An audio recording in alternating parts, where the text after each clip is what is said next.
Hi guys, welcome to our fifth episode of our eKasi Business Podcast for season 2.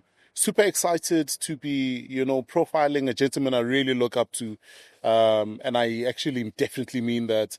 A gentleman whose journey I've observed and watched from a distance, but also who's opened up with willingness to help guys like me who are younger entrepreneurs navigate and grow and understand the lay of the land, most importantly.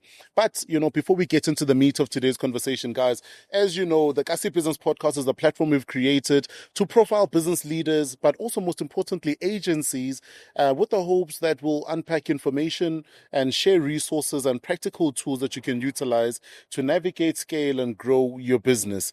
And today is no different because I'm sitting with a gentleman who's done not just extremely well, but done impact work in the informal sector, who knows deep knowledge, in and around consumer behavior, but also an outstanding business leader in and of himself. But in and of that, who's found ways of navigating the professional corporate spaces and rural communities and also even other African countries, an amazing global individual. I've got amazing Mr. Tumelo Chaka. Thank you, man. Thank you. Are you well? No, man, I'm very happy. I'm very happy. In the actual fact, I'm very honored to have you on the podcast. One of the first people to get my book, but also didn't get it for himself. Yeah. Got the book, donated it to someone else, got the other book, did the same with that one. So I'm very, very honored, to be sitting here with you today. But I guess, in our culture and by way of introduction, we normally allow our guests the opportunity to just introduce themselves the way that they would like to our audience. My name is Tumelo, and I'm naturally just a village boy from Kwatwa. Yeah. Grew up in a village called Hastunya, where my grandparents raised me, collectively with my parents. My father worked in the mines, so naturally was never at home.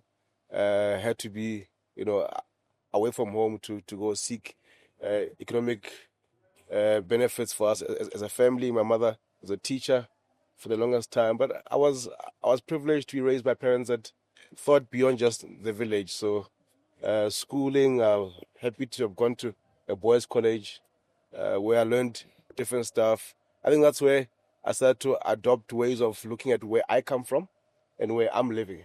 Yeah. And the gap and how one does reach that. And my goal was to be a chartered accountant. It's not over yet. I'm gonna go and finish it off now, purely because I want to also bring economic freedom to myself and those that I know, and open doors to young black men and women in boardrooms. Today, what I do in corporate is, I've been fortunate to be able to navigate corporate the way I have over a very short time. So I've had the privilege to be in executive roles, to be in boardrooms, but more importantly, to be the voice of the consumer and understand what the black consumer needs. Because for me, I found that there was a gap there. Sure. And I mean, I love that you sort of segue into that, because I think part of the big crux of the conversation, will be like that. But I think, I sort of recall my first encounters of you. And I think the first encounter was actually at Gibbs many years ago. You had a brown leather bag. I still have the photo. Yeah. I still have the photo. But you had your all-stars on. Yeah. And I was told, anything township, that's the guy that you need to talk to. I think at that moment in time, when sort of developing and segmenting yourself as the go-to guy for the informal space and township, what did that mean to you when you were crafting out your positioning? I think for me it's always been, people have always seen me as a rebel, because this thing began in college. In college we were only about 10 black people in an English school, and I've always wanted not to lose myself. So I've always wanted to place my cultural belongings out there in the world, so I never ever forget. Because when you get socialized in an environment long enough, you forget where you come from. So I've always identified all stars as my core, and that for me said, I'm from eKasi and I'll never forget that. And that I took into corporate boardrooms. I remember when I joined one of the corporates and I was asked in my contract, what do you have there? I said, can we have an extra? of the closet that I've got, because I'll only wear these and I'll never wear a suit. And because purely also I believed in the art of keeping it real for myself. If I have to buy suits, they cost 10 grand a pop. But if I buy my All-Stars, 2 pairs of jeans and t-shirts and a bucket hat, cost saving, my man. So this is definitely why. Now I understand what you mean when you say you want to get the chartered accountant certification. No. Bring further, Yeah. because I think those nuances of wanting to balance culture, self, and also then saving a buck, go extremely a long way. But I think for me, how did you then manage, even in the early stages as you navigate every day, to carry the consciousness that says, "Ke mfana ko twatwa," but at the very same time, I know how to navigate boardrooms without feeling the imposter syndrome, or rather navigating that imposter syndrome? I think it was never easy. Take it from just moving from Kwatwa, going to St. Andrews as a young man was tough, because you get to a boys' college where it's fairly different. The culture is different. The food is different. I remember when I arrived at St. Andrews, I didn't even eat food for a week, because it was a new type of food that I didn't know. I come from home with pap, gravy, wors. Now there's lasagna and all these different things. So I've had to learn to adapt very early. I've had to learn to mold myself to a situation where I've got to quickly adapt to any given situation.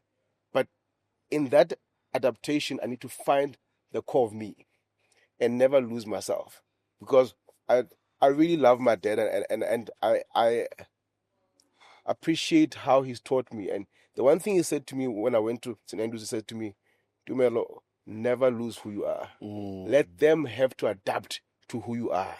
So I've kept that pure. Even now, I don't lose myself in any given situation. You have to find a way to also accommodate who I am. But then it's also been tough for me in terms of, you get to corporate will then reject you for that. Yeah. Because you don't want to conform to a system, and you're fighting to be who you are. Corporate will then spit you out, and that I've seen. But I mean, resilience is always key as well. Sure. And I mean, I really love that. But I think for me, I sort of ask those questions to sort of lay foundation to the work that you've done. I mean, as a consumer behavioral expert, I mean, you've done a lot of deep work. But I think in the context of, I think, eKasi and the township, what do you think, in your personal view, makes the township consumer or the buyer unique? I think the township and rural consumer for me is unique because it forces the executives to think hard.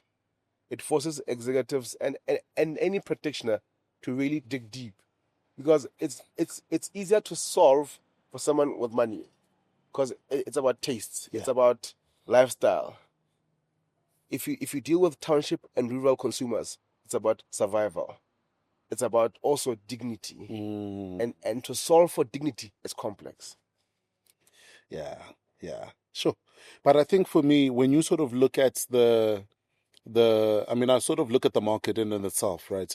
And I've consistently seen brands that have gone into townships and have failed dismally, having spent millions and sometimes, hundreds of millions, right? In these failed experiences. Do you think that sheer rejection is by virtue of a lack of trust, or is it just they just didn't do the work in the right manner to understand the consumer better? I think it's about shared value. If you look at Iwiza maize meal, was entrenched in the type of communities that it went in. Iwiza. To sponsor Killer Chiefs, the Iwiza maize meal spectacular, where F&B was packed for a full day. Not only were they selling maize meal that does pap, but they were invested in the communities that they were working in. Shared value is very key. Until corporates master the shared value element with consumers, then brands build trust. Then brands build that longevity. But if you are going in and out, and moving out becomes something else. Look at Nedbank Cup.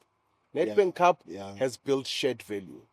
They've built an element of saying we are in with the community and we want to see the community be enhanced. And thus you've seen the success of how Nedbank Cup has grown. Sure. And I think in your perspective and over the years and your experience as well, I mean, how, in your preview, how do low income buyers and consumers make everyday purchasing decisions, whether eKasi or in rural communities? There's something called sachet economy that I think we've all grown up in. When I was young, I'd go to the spaza every morning to buy acha, 2 spoons in a cup. My mom could have easily bought a big container of acha, Yeah. but because she needed cash in hand constantly, you buy small. So for me, it's the ability to understand how the consumer thinks and how they live. Cash is limited in that environment. So when you make products for such an environment, you think of their own financial being. Small is one. Sachet economy. Whether it's from products, whether it's a multi-choice or Netflix selling content, can't they sell it per episode versus a full month continent? It's about understanding that market is cash strapped. Therefore, a sachet view is what works. So for a large corporate or any individual that is looking to township to do work in the township, what role does trust and community and being in a sense of community? I don't know if this is shared economy. You'll unpack. What role is trust and building a sense of community important to deeply entrench your brand and the work that you're doing? So, trust and shared prosperity or shared value works hand in hand. But for you as a brand to be trusted, certain elements must be in it. Spirit, yeah. One is you must be able to show the consumer what is it in it for them. Because everybody wants to know what is it in it for me. Actually, for me to trust you, are you doing it for you, or are you also considering my benefit? And then secondly, for me, it's you've got to do what I call also you've got to co-create the people that you're selling to. Because I'll give you an example. There's a store called BB, a retailer in Kwatwa. And I've seen ShopRite come, Spar come, Pick n Pay come. But all these chains are selling everything in bulk form. But because the BB store understands the people in Kwatwa and how they sell in small packages. But moreover, when he was selling his funeral policies, he included things that other funeral parlors didn't even think about. One, after tears. It's a component of how black people do things. It's how when I invite people or people come to support me at a funeral at home, I want to show my friends from Joburg that, guys, this is home, you're welcome. And that element of drinks is there. But Tommy says, I will bring that element to you guys. Secondly, it's knowing that we now have to bury our parents or family members, and most of us don't have the capacities to have a cow slaughtered, everything.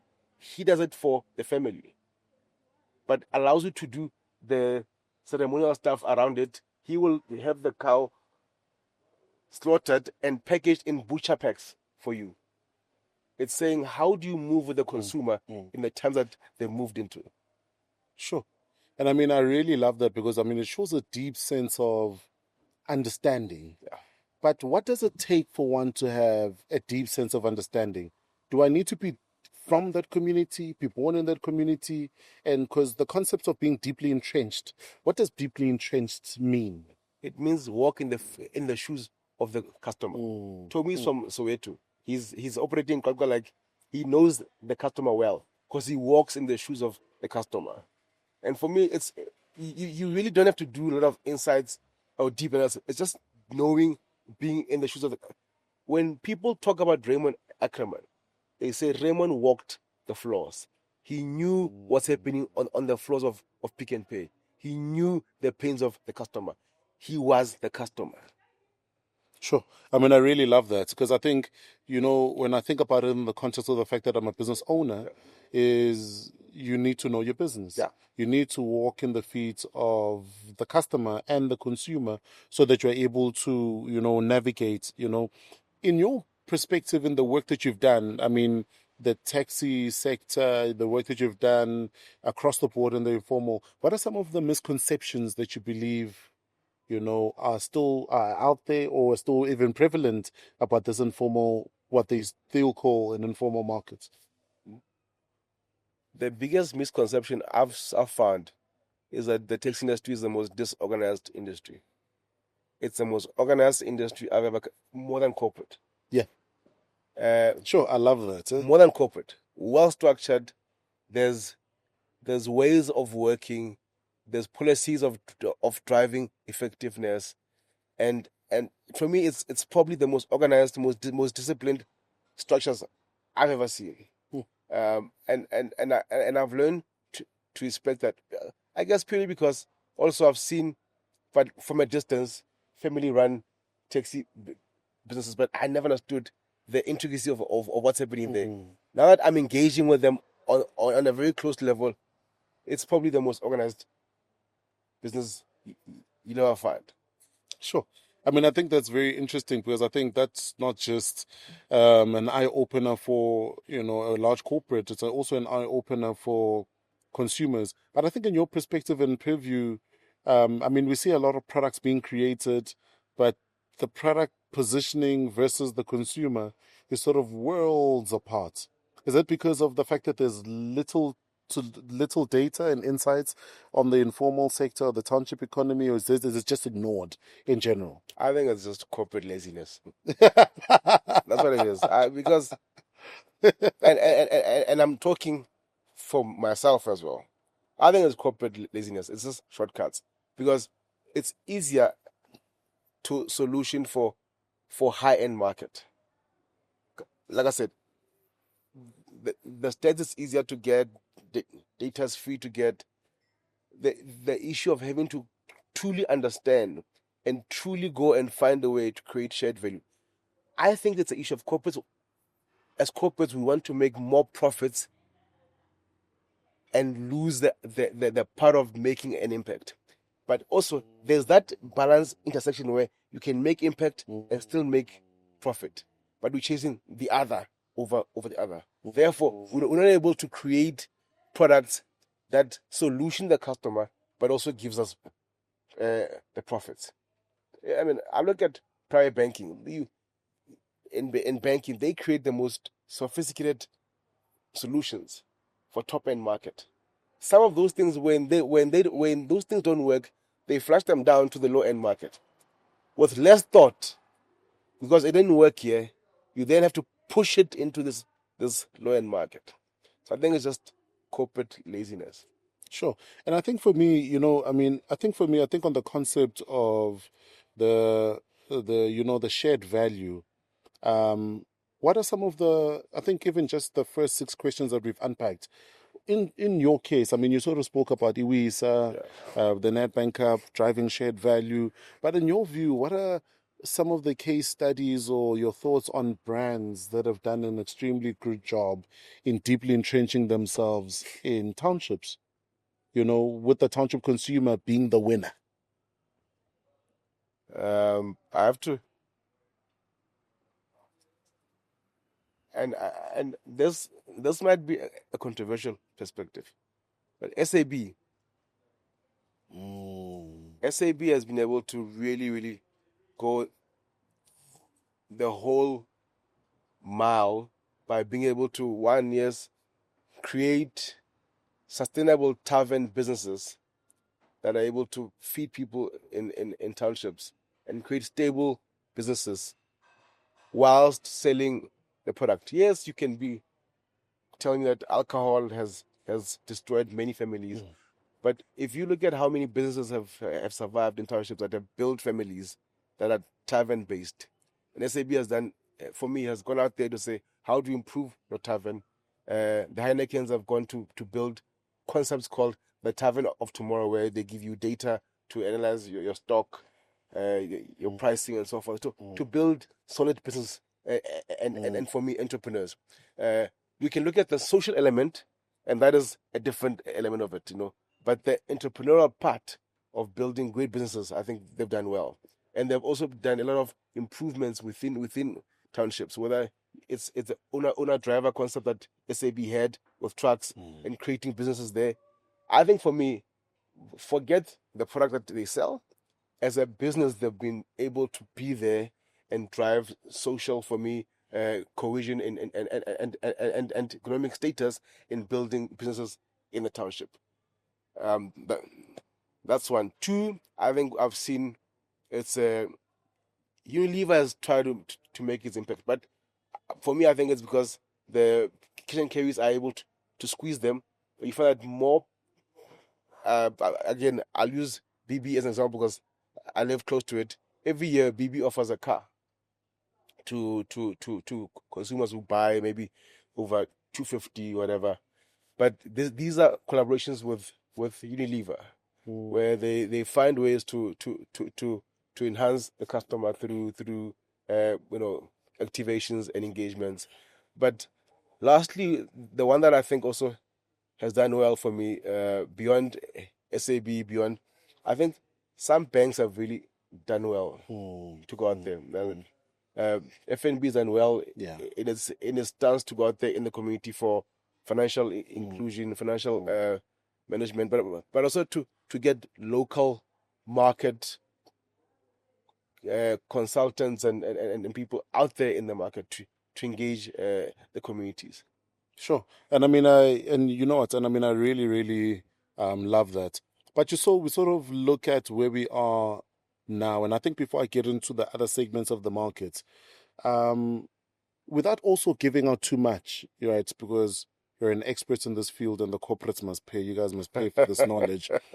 I mean, if I'm a corporate, and really, what posture should I take when I want to do business within the space?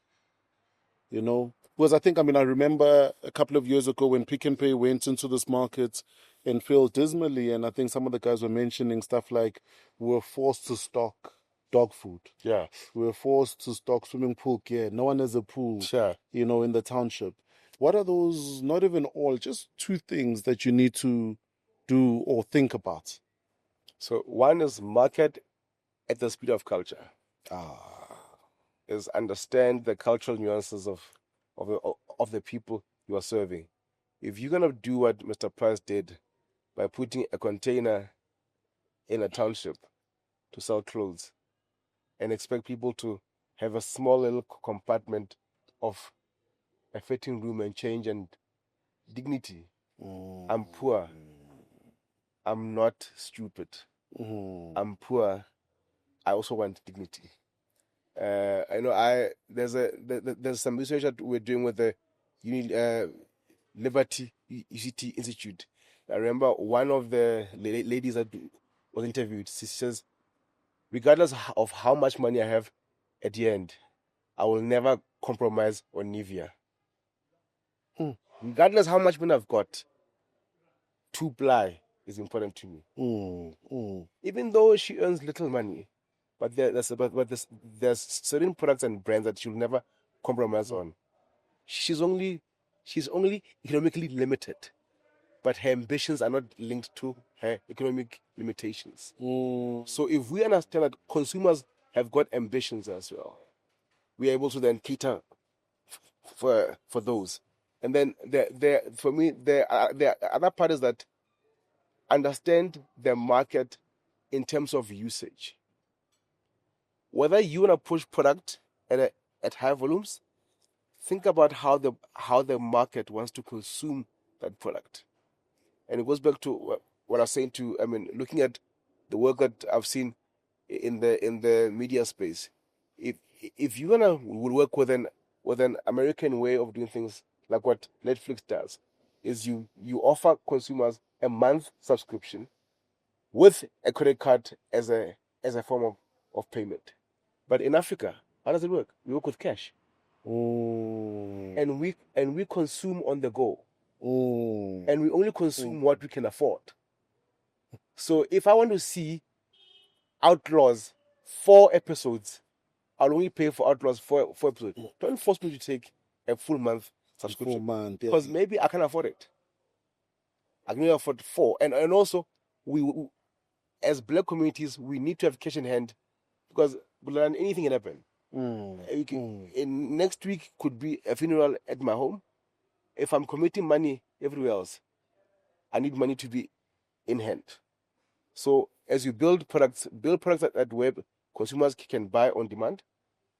They can buy as and when they need, but most importantly, they can consume at their own pace. But more critically, you will work at the speed of their culture. Sure. So, I mean, when I think about the consumer, who is predominantly black, lives in the township or rural communities around the country, what, in your perspective, do you think needs to happen for there to be an awakening? Is it us really understanding our worth so that we're redirecting our money to brands that are developing our townships? Or I think it's this concept that I hear now in various marketing spaces and boardrooms, talking about the conscious consumer, the conscious buyer. Do you think that's even applicable to us? Because in most cases, when they talk about that, they talk about that in the context of, is it green? Is it circular? Yeah. Is it, where was this made? I think the moment the consumer in the township market can be unified in how they buy and where they buy, they can start to have that type of conversation. I saw it in the taxi industry when the taxi owners were conscious about not supporting a certain taxi selling outlet because of its high interest rates, and try to now move to where they can find better interest rates. We've seen a shift in the market. Because now they are speaking for the entire industry, and they're saying we won't be charged 28% interest rate on a quantum. Because if you see a quantum driving past with a Range Rover parked at the robots, they're both paying the same installment. See, and a quantum costs 500,000. That's what? Because they're paying up to 32% interest rate. And until they were able to unify themselves and say, we will go to where the person thinks about us to give us 12% interest rate, maybe prime -1, then things started to shift in the market. But if we're going individually, we'll then have most of us suffering on the 32.5% maximum interest rate. So the consumer, for me, should start to be more unified. I'm not saying boycott brands or boycott outlets. I'm saying be conscious about where you buy, because where you buy will then determine how the market treats you, and then services you as well. Sure. I mean, sure. I think I love your thoughts around how we awaken the sort of the eKasi consumer, right, in positioning themselves. But also, I love how you also then segued and spoke a little bit about the taxi industry and the interest rate that they're paying. But it's quite interestingly enough, every time I've heard the word taxi industry being brought up in conversation, it's been met with, oh, don't go there. And I think to your earlier on cue, talking about it's the most organized industry, one of the most organized industries that you'll come across, right?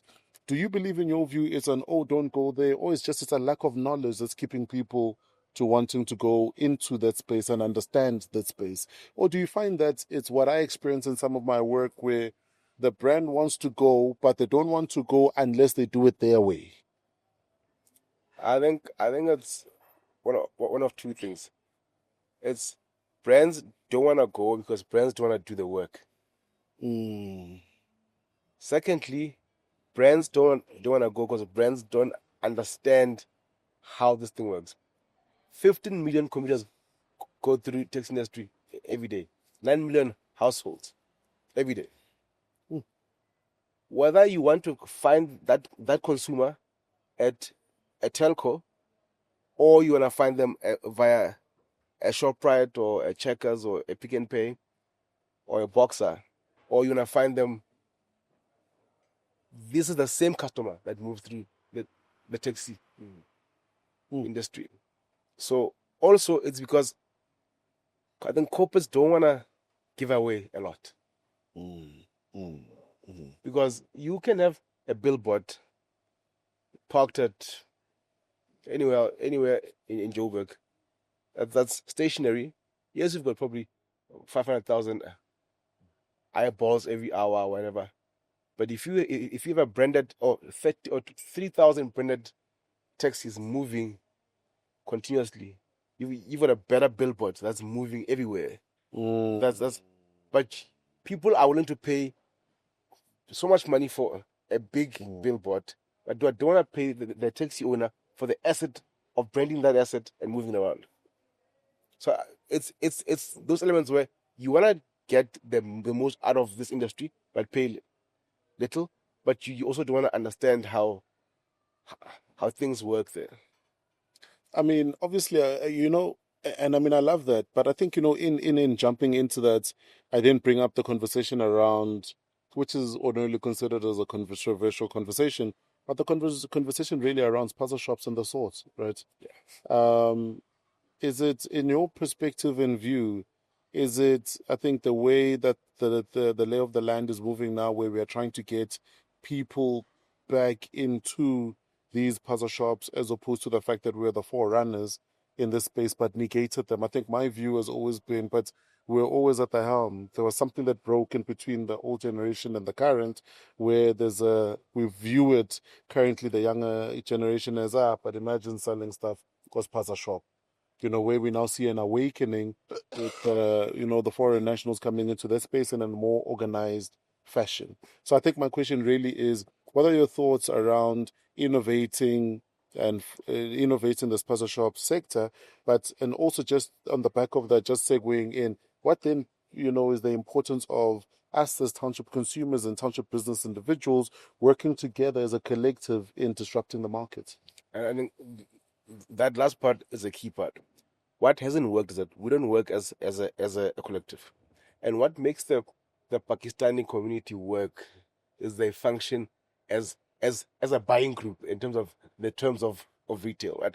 And that's what the Rhinos and Cambridge and BB's got it right. Is they opened what they call a unit trade management system, a buying group competing with Pick n Pay and Shoprite in the West. Until before then, when they're not self-organized, working as a group, a unity, they couldn't survive. Because one, the pricing that they get from retailers was high, and because they were coming one by one. Similarly to what we've seen with spaza for years. You go to a retailer as one spaza trying to buy stuff, but you are working on your own until we find, maybe, I don't know, maybe it's a thing that we've had as black people, that we don't want to work as a unit, because then now we are competing, and while we miss that unity brings about power. And as I mentioned to you earlier on about the same taxi industry, when they build unity, things became easier. Yeah. Rates went down. Demand, because now they're coming with a demand. And I think that's where, for me, the spaza went wrong. It's our dads and granddads and everybody else that opened the spaza and mothers were not willing to work collectively. They'll go to a cash and carry individually, than going as 4 or 5 of them to buy collectively. I've been in spaces where I've had to enforce my presence there. I've been in spaces where I've had to not even demand, but be able to insert respect to who I am in the community. So I've never had an imposter syndrome wherever I go.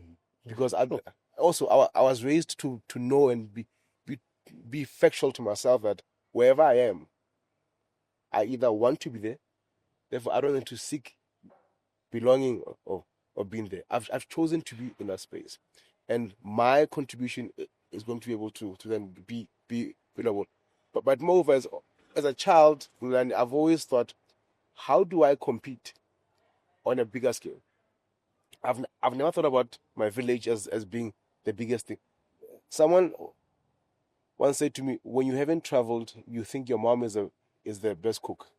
So I've always tried to look at what's happening out there in the world, and therefore wherever I go to compete, and I'm not fearful of what's happening there, and that's why maybe I've always pushed the boundaries. Yeah.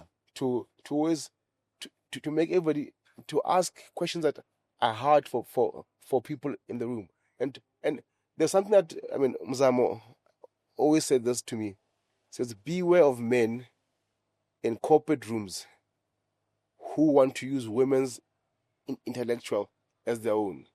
When Nozipo speaks, and then Tumelo says, but Bulani, what Nozi is saying, but we heard what Nozi is saying. So be comfortable in yourself. To not be scared of being in a room, but moreover, be their voice as well. When men want to just piggyback for free. Sure. Yeah. Yeah, no, I think you've touched on a very powerful point there that I'd like to sort of reel in at the end. What is that one piece of advice that you've got? Well, there's one piece of advice, or there's a book that you read, or you've reading recently that has shaped your thinking and how you view yourself as a leader and the work that you do? And this is probably the most basic advice, but only when you live it, you see it.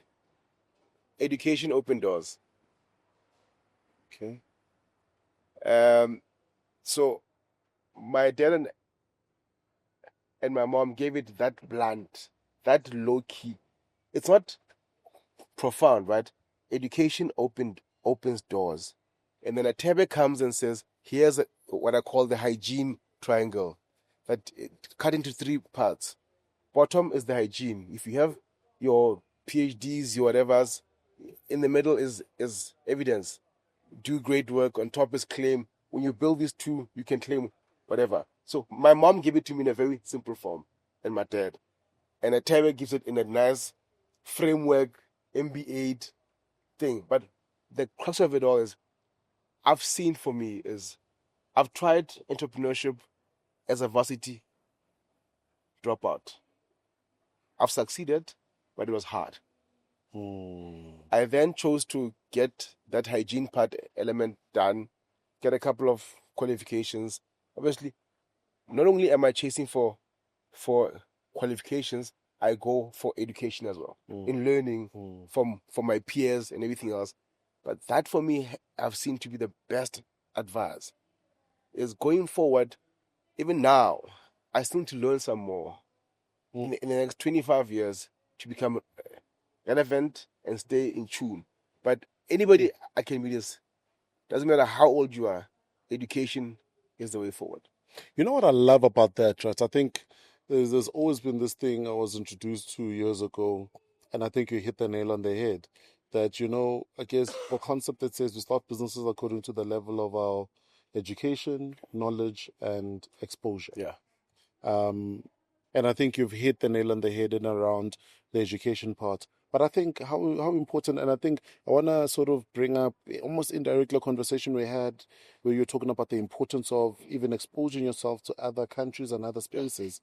How important is that in being able to broaden your horizon? And how do I do that when I'm a kid from Tembisa? I can't board a flight to wherever. How do I navigate those things? Man, for me, it's even beyond just traveling abroad, right? It's within your sphere of influence. It's if I'm Sotho, how do I go not to Durban? How do I travel to villages in the KwaZulu Natal area, where I get to learn different ways of how Zulus do things? How do I go to Eastern Cape and learn how different things that Xhosas do? And that gives you different perspective. Until you can be able to exit a country, try to learn how different people in your own country live, eat, work, and decide. Because once you learn those things, you are then able to build products that are not only for your area, but that go across to your country. But moreover, once you've learned that, it's easier to pack up. If you can pack up from here and go to Dujwa for a week and not know where about you're gonna stay, you are able to move from here and go to a Nairobi, to go to a Lagos, because you've learned the art of packing up and go. If you can't leave your own home village, go to the next village. How would you then go to Lagos? Sure. How have you navigated rejection and failure? Ah man, that's been the story of my life, man. That's you just. I think because I've chased many people, I've chased many executives living in Kwatwa and Bloom who are Joburg based, and emailed them, and many have said, or many have not even given you a response. And some will answer and say, "Dear, hi Tumelo, thank you for your message, but due to time constraints, I'm not able to." But it's the one or two that give you a yes.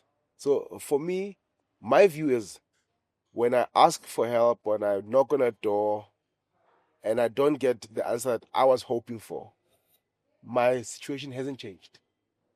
Mm. Mm. And it doesn't make me worse off when I get a no. Mm. But I'm chasing for that yes. Mm. Therefore, no's, no's to me just says next. Mm. Mm. And I mean, I was actually saying it with my wife now, and we're saying it as a joke that when I get a rejection, even now for a job, whatever, I move on. I'm like, okay, next. Now let's look at the next one. It does not define me, nor to her who's now doing an MBA, to say to her, your marks do not define who you are. Mm. Mm. Mm. So if you are in the game of marks defining you, you then miss the point of what this thing is about. So if we focus on the nose, I mean, the nose are there. It's like a speed hump or a robot. A robot, when it says rate, it's just to stop temporarily until a turn comes in to move. Then I've had many rejections. I used to keep letters in a box. There are more no's I've gotten than any number of yeses. After my MBA in 2014, my first job was in 2019 with an MBA. Many Tumelo will regret to inform me. But when the job I needed to came in 2019, was the one that I needed at that time. That took me to a different level. Had I taken any of those jobs prior to that, I don't think my growth pattern would have been the way it was. And I think, when you talk to a number of professionals that are on the come up and entrepreneurs that are on the come up, the big conversation is really, I need to get a mentor, I need to get a mentor, I need to get a mentor. But in most cases, what they're actually talking about is, I need the person physically there. Is that the best way to go about it? Or should you just be failing and dusting yourself up and keeping it moving in lieu of the fact that they might consistently say no? Mentors are necessary. You need them. But also, you don't always need somebody to be close by. I've got a mentor that we speak face to face once a year, but we are on WhatsApp most times. Whenever I need to ask, hi mentor, poof, I ask a question, mentor gives me a response, I can then move. So, but also there's a big value in learnings that you go through personally. But for me, I would say, if you can shortcut the system and get a mentor who has been through the falls and everything to help you shape, take it. But don't also lose that point of, there's things that your own life experiences can give you that no mentor can give you, because you too are the mentor of somebody else in the future. Pay your school fees and pay it well, so that when also that is done, you too can mentor somebody else. When you sort of look at the concept of being a leader who leads with authenticity, but with a view of nation building and country duty at heart, what does that mean to you? I think for me, it's you build for tomorrow. You understand that the people that you work with and lead, Robbie Bronson, when I did work with Nando's, I had Robbie's views about how to lead, and the way he led his teams at Nando's, for me, gave them the power to be who they want to be.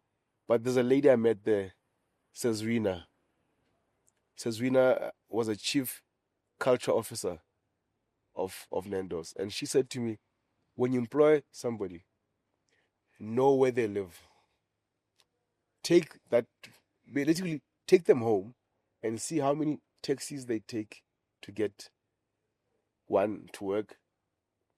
And when you employ them, instead of give them a pen or a book for work, give them a taxi fare or how train ticket for 3 months.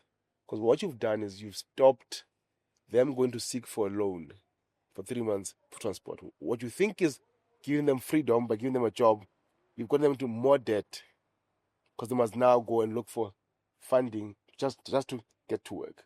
So when you get to be conscious about how people live and where they are, because the person that you employed maybe hasn't had a job for a year, so they've had no income.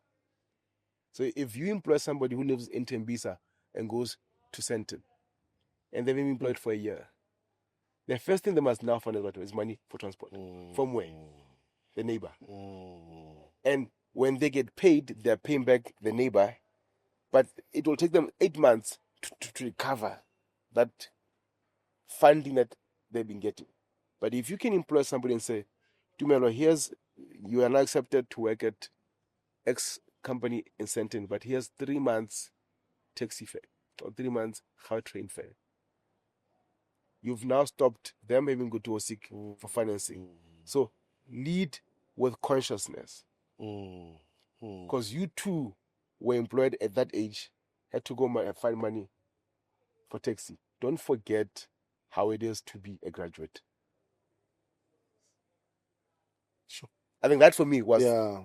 the most powerful thing that I've learned. And that's when I lead, that's how I lead. When I think of somebody, I've had teammates when I drove one of my team members home and I realized she lives, I made a joke about it. She lives in Jamestown on the other side. I'm from Free State. I'm like, dude, I felt like I was going home. I feel like, literally, I felt like I was going to Villiers, down to Smith to Kwakwa. When I took her home from after a team build, I said, you know what, enjoy yourself. I will take you home so you can be here till late. When I drove her home, man, sorry, I was like, yo, this is how long she takes. She takes 3 taxis to get to work. And you don't even think about those stuff, which means she wakes up at 4 or maybe 3:30 to get to work on time before you, who lives maybe 10 k's away from work, and you cry about traffic. She takes 3 taxis, except at 4 o'clock. So I think in the context of, I guess, not even just leadership, but just empathy in the workplace and working with teams, how important is that? And also then in influencing the teams that one is building to then grow. And I think I asked this under the backdrop and the back banner of the fact that majority of micro enterprise or small businesses you come across, and the biggest problem, employees, aren't employees, they're lazy, they don't do their job, they're never on time, they whatever. But now you're introducing other factors, and I'm sitting here in this interview but turned masterclass, and I'm taking notes of other factors that I might not even have been aware of even missed. But I asked for the question for the benefits of the audience, but also even for myself, to say, how then do we then navigate that so that it's not taken advantage of, but you also then are putting yourself out there? So I think for me, privilege has stopped us from feeling. Privilege has stopped us from understanding. Sure. Until I understood why taxi drivers go over pavements and cut me out on the road, I used to be the one that hoots and throws tantrums. Now I even look on the rear view mirror to say, this guy's coming, let me slow down. Because I've come to understand why they do what they do. And when you are privileged and you sit on your privileged crown, you never understand why people do what they do. Because only what you need and what is key to you is important. And it becomes the biggest, most important thing in the world. So, and also, privilege makes you forget that you too took the taxis. You too came to work late. You too maybe couldn't come to work because taxis had gone on strike. Yeah. So I think for me it's and also the other part behind I think I've seen beyond privileges, when you want approval of a certain class of people, you then also move yourself away from what you know. And you become the louder voice in the new, club that you've now entered, to also shine down on the same people that you know how they live, because you also come from the same group of people, and therefore you lead differently. You know what? I really love where you've pivoted this conversation to, because it touches on a number of questions or thoughts I've had. And I think a number of light-hearted conversations I've had with a number of people. What you're touching on now. Do you think that sort of philosophy or even thinking or positioning is what has contributed largely to what we see, the plethora of what we consider as black individuals who are in power, but totally, is it they're short of influence, or they've moved into a totally different class, and as a result, Sonborn. I think and maybe it's a privilege. Let me take you back 20 odd years ago.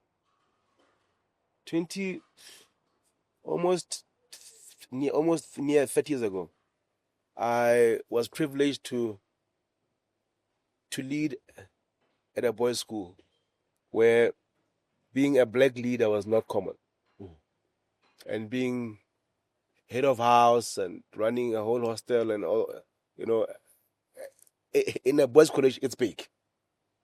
And I remember I had two choices: to lead by allowing my friends to do whatever they want, because it makes me popular amongst my own sphere, or to lead by a rule of law, of which till today I've had people come back and say, sure, when you were head of house at this time, remember how firm you were.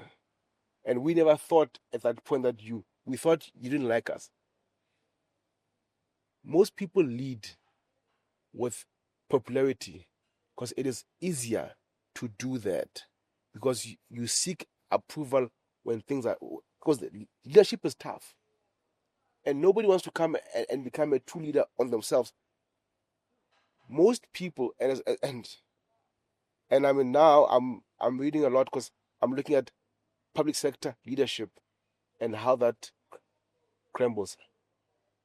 Our biggest issue in leadership today is leaders who are not bold enough to take decisions that they can stick by, that are pure and straightforward and ethical, that doesn't make you popular. Because we lead for the comfort of today. It's about, I'm only here for the next 2 years and they might fire me even before that.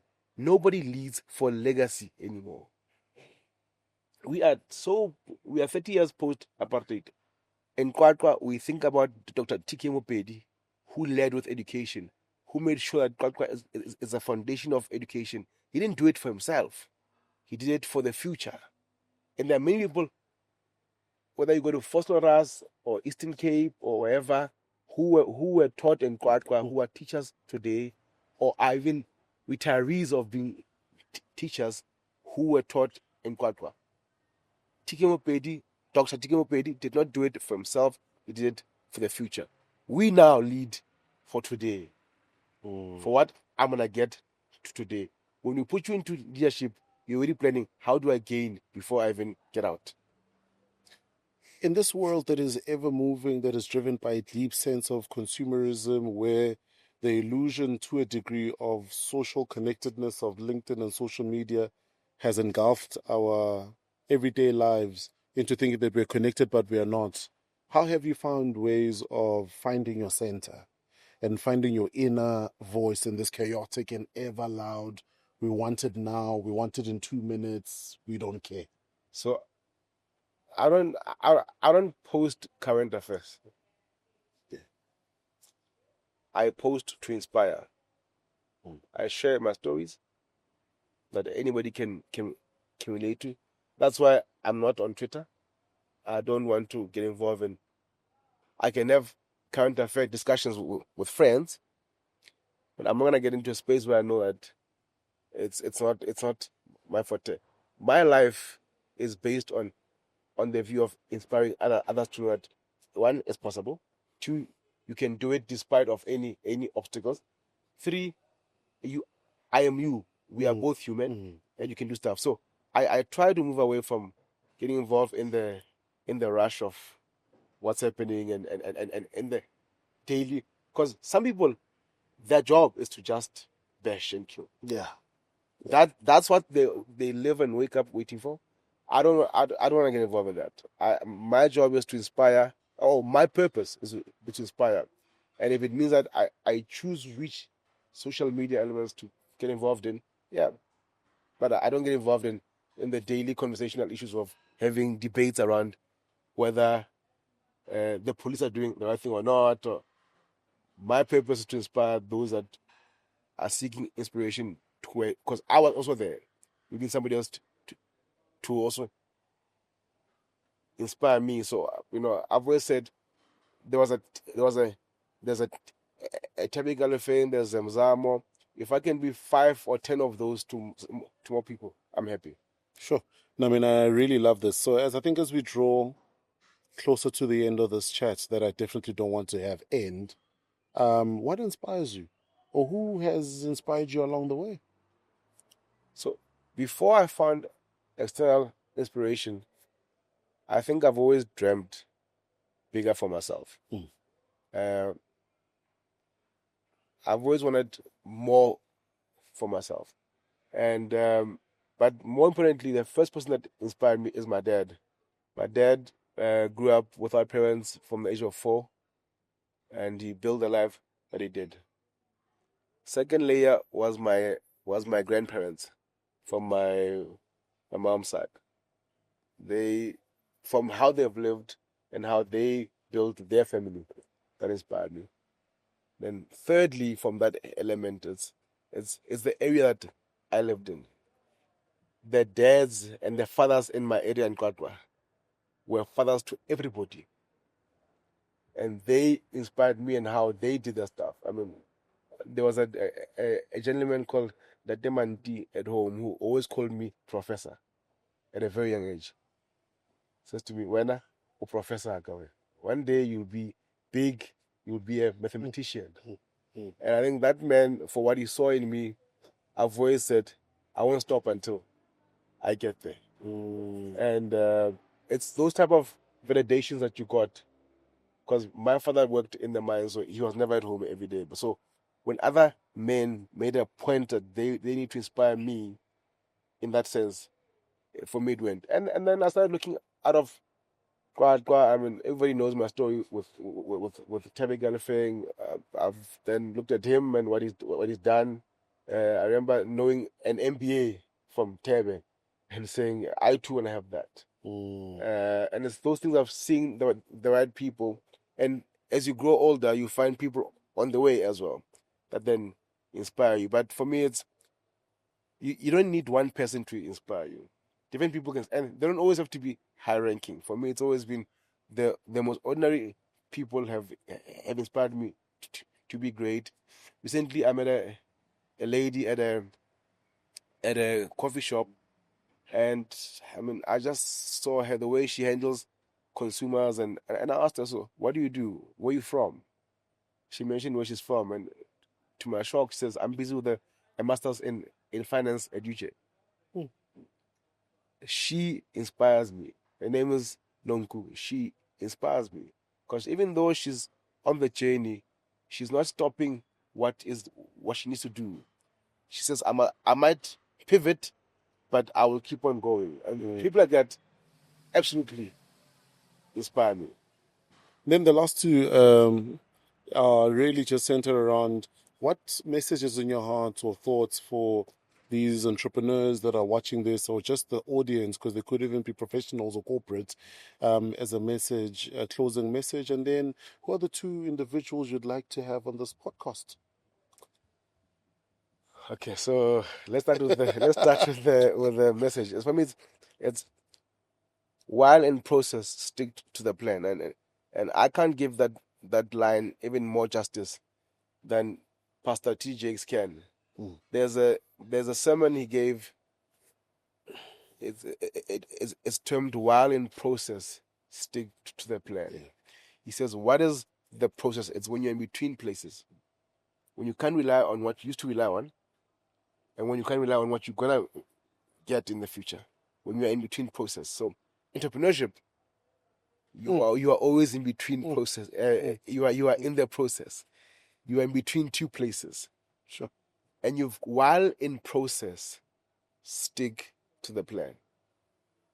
Sure. I think that for me is key.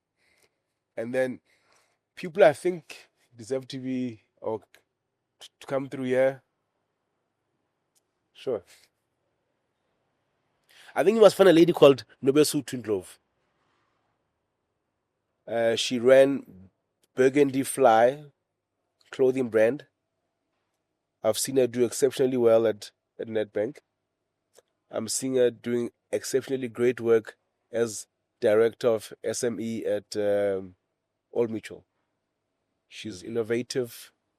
She's a deep entrepreneur who now happens to be in corporate now, but she's being able to balance that entrepreneurial flair with corporate in finding solutions for entrepreneurs within Sure, I love corporate. that. So I think maybe Sutun Glove is who you should have here. I love that. From me to our amazing audience, thank you so much. Thank you. I appreciate your time, your knowledge. I think you guys can definitely agree this was a masterclass. I guess a masterclass in leadership, a masterclass in understanding the consumer, but also just understanding the power that we have within in navigating commercial and economic spaces. So, guys, thank you so much for joining us for episode 5 of season 2 of the eKasi Business Podcast. Watch, subscribe, share it with other entrepreneurs that are out there, other professionals that are out there. Let's really grow this amazing township economy with a shared mindset, but an inclusive mindset as well, so that we're able to bring everyone along for the journey. Join us again next week for the eKasi Business Podcast. Ngiyabonga. Hola.